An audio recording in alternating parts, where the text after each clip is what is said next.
اعوذ باللہ من الشیطان الرجیم، بسم اللہ الرحمن الرحیم۔ معزز سامعین، حسینی سرکل میں میرا آج کا موضوع امام حسین علیہ مقام کا ایک فرمان جو یقیناً ہماری زندگی کی تاریکیوں کو روشنی میں بدل سکتا ہے، اور فرمان یہ ہے کہ بہت سے مقامات پر خاموشی بہترین مددگار ہے، اگرچہ تم بہترین بولنے والے ہی کیوں نہ ہو۔ خاموشی بہترین مددگار ہے، مولا حسین علیہ مقام کا یہ فرمان ہے، اور ہمیں یہ دیکھنا ہے کہ ہم خاموش کیسے رہیں، ہم کب خاموش رہیں، اور وہ ایسی کون سی چیز ہے کہ جو مجھے اور آپ کو خاموشی پر غلبہ حاصل کرنے کی طاقت دیتی ہے، وہ کیا ہے؟ اور وہ ہے صبر۔ اور صبر کے بارے میں خداوند کریم خود فرماتا ہے ان اللہ مع الصابرین، کہ بے شک اللہ صبر کرنے والوں کے ساتھ ہے۔ پھر اللہ قرآن پاک میں فرماتا ہے وَاسْتَعِینُوا بِالصَّبْرِ، کہ تم صبر سے مدد لو، صبر کی بدولت اپنی زندگی کے راستوں کو طے کرو۔ صبر وہ چیز ہے کہ جو تمام اوصاف کا تاج ہے۔ انسان کی جتنی بھی صفات ہیں ان میں صف اول سر فہرست صبر ہے۔ آئے ہم تاریخ اسلام کو مختصر سا دیکھیں صبر کے حوالے سے، اور پھر یہ سیکھیں کہ ہم کیوں صبر کریں، ہم خاموشی اختیار کیوں اور کیسے کریں۔ حضرت موسیٰ اور حضرت خضر مشہور ملاقات ہے دونوں کی۔ حضرت موسیٰ حضرت خضر کے پاس گئے تو کیا کہا حضرت خضر نے؟ اگر صبر کرو گے تو بہت کچھ سیکھ لو گے، اور اگر صبر نہیں کرو گے تو کبھی بھی تم اسرار تک نہیں پہنچ سکو گے۔ اور آپ جانتے ہیں کہ حضرت خضر نے حضرت موسیٰ کو یہ صبر کی کلاس دی تو وہ کلیم اللہ بنے۔ اور پھر طالوت اور داؤد علیہ السلام سے اللہ تعالیٰ نے کیا کہا قرآن حکیم میں؟ سورہ بقرہ کی آیت نمبر 249 فرمایا اگر تم صبر کرو گے تو اللہ تمہیں جالوت کے اوپر غلبہ دے گا، ان کے اوپر تمہیں حکمران بنا دے گا۔ ان اللہ مع الصابرین، اللہ صبر کرنے والوں کے ساتھ ہے۔ اسی لیے پروردگار عالم نے حضرت یوسف سے کہا تھا کہ اے یوسف، اگر تم صبر کرو گے تو ہم تمہیں سچوں میں ثابت کر دیں گے اور دنیا کے سامنے حقیقت آ جائے گی۔ ہم سب جانتے ہیں کہ حضرت یعقوب کے 18 بیٹے تھے، لیکن ان میں صبر کرنے والا ایک یوسف تھا۔ اللہ نے اس کو حضرت یعقوب کا جانشین بنایا۔ یہ صبر کی بلندی ہے، یہ صبر کا پھل ہے۔ اور اسی طرح سے حضرت ہاجرہ کبھی بھی معاون و مددگار حضرت ابراہیم نہ ہوتی اگر وہ صبر نہ کرتی، اگر اس بے آب و دانہ زمین پر خدا پر توکل نہ کرتی، خدا پر یقین کر کے اس جگہ پر نہ رہتی، تو کبھی بھی خانہ کعبہ کی بنیاد کے لیے انسان وہاں پر آباد نہ ہوتے۔ اور اسی طرح سے حضرت آسیہ اگر صبر نہ کرتی تو کبھی بھی انہیں میزبانی حضرت موسیٰ کا شرف نہ ملتا۔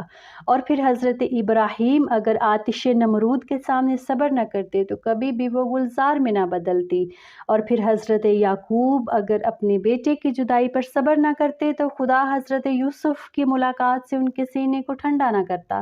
اور سب سے بڑھ کر جو چیز ہمارے لیے ہے، رسول اللہ صلی اللہ علیہ وآلہ وسلم کی ذات، جنہوں نے 23 سال اسلام کی تبلیغ کی، ایک اکیلا شخص جس کے پاس نہ ماں، نہ باپ، نہ مال، نہ دولت، نہ کوئی ساتھی، انہوں نے کیسے 23 سال میں سب کو اپنا گرویدہ کیا؟ صبر و استقامت سے، خاموشی سے۔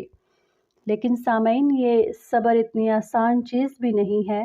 ایک مقام آیا تھا جب اللہ کے نبی حضرت یعقوب کا صبر بھی ٹوٹ گیا تھا، کب کہ جب لوگوں نے آپ کو بے آبرو کرنا شروع کر دیا۔ جب بات اپنی عزت پر آ جائے تو صبر نہیں ہوتا، لیکن ہمیں بحیثیت مسلمان حکم ہے صبر کرنا۔ یہ حقیقت ہے کہ ہر معاملے میں صبر کرنا اتنا آسان نہیں، لیکن ایک دوسری حقیقت یہ بھی ہے کہ اگر صبر کر لیا جائے خاموشی سے تو اس کی جزا کا اور کوئی نعم البدل بھی نہیں ہے۔ اگر لوگ اپنے عمل سے، اپنی زبان سے، اپنے الفاظ سے آپ کو تکلیف دیتے ہیں، آپ کو زخم دیتے ہیں، تو اپنا ہر زخم خدا کے سامنے رکھ کر اس سے التجا کریں کہ اے اللہ، میں نے تیرا حکم مانتے ہوئے، صبر کرتے ہوئے اپنا ہر معاملہ تجھ پر چھوڑ دیا۔ میں اپنے ساتھ ظلم کے معاملے میں تیری عدالت سے انصاف کی امیدوار ہوں۔ آپ یقین کریں کہ خدا کبھی بھی اپنے بندوں کے ساتھ ناانصافی نہیں ہونے دیتا۔ اگر آپ صبر و استقامت کا دامن ہاتھ سے نہ چھوڑیں تو ظالم کا آپ کے ساتھ کیا ہوا ہر ظلم اسی کے سامنے آئے گا، کیونکہ یہ دنیا مکافات عمل ہے۔ جب انسان صابر بن جائے تو اس کے ساتھ کی گئی ہر زیادتی کا جواب عرش سے آتا ہے، اور پھر جب خدا خود فرماتا ہے، اللہ کی ذات خود کہتی ہے ان اللہ مع الصابرین، کہ میں صبر کرنے والوں کے ساتھ ہوں، تو خدا کے ساتھ سے بڑھ کر بھلا کس کا ساتھ ہوگا؟ توڑنے والوں سے، تکلیف دینے والوں سے کہہ دیں ادھر آ ستمگر ہنر آزمائیں تو تیر آزما ہم جگر آزمائیں۔ لوگوں کو بولنے دیں، عورتوں کو، مردوں کو، بلکہ ہر وہ شخص جو آپ کی ذات کے ساتھ جڑا ہے اسے بولنے دیں۔ آپ سنتے جائیں خاموشی سے، آہو پکار نہ کریں۔ ہر معاملے میں، ہر ظلم و زیادتی کے معاملے کو جھگڑے کی بجائے خدا کی بارگاہ میں رکھتے جائیں۔ یہی دنیا و آخرت میں کامیابی ہے، میری بھی اور آپ کی یہی کامیابی کا راز ہے۔ اور آخر میں پھر یہی کہوں گی کہ صبر کرنا سیکھ لیں۔ اللہ سب جانتا ہے، وہ جانتا ہے کہ آپ کب کن وقتوں سے گزرے ہیں۔ یقین کریں وقت بدل جائے گا، کیونکہ تبدیلی کائنات کا اصول ہے۔ والسلام۔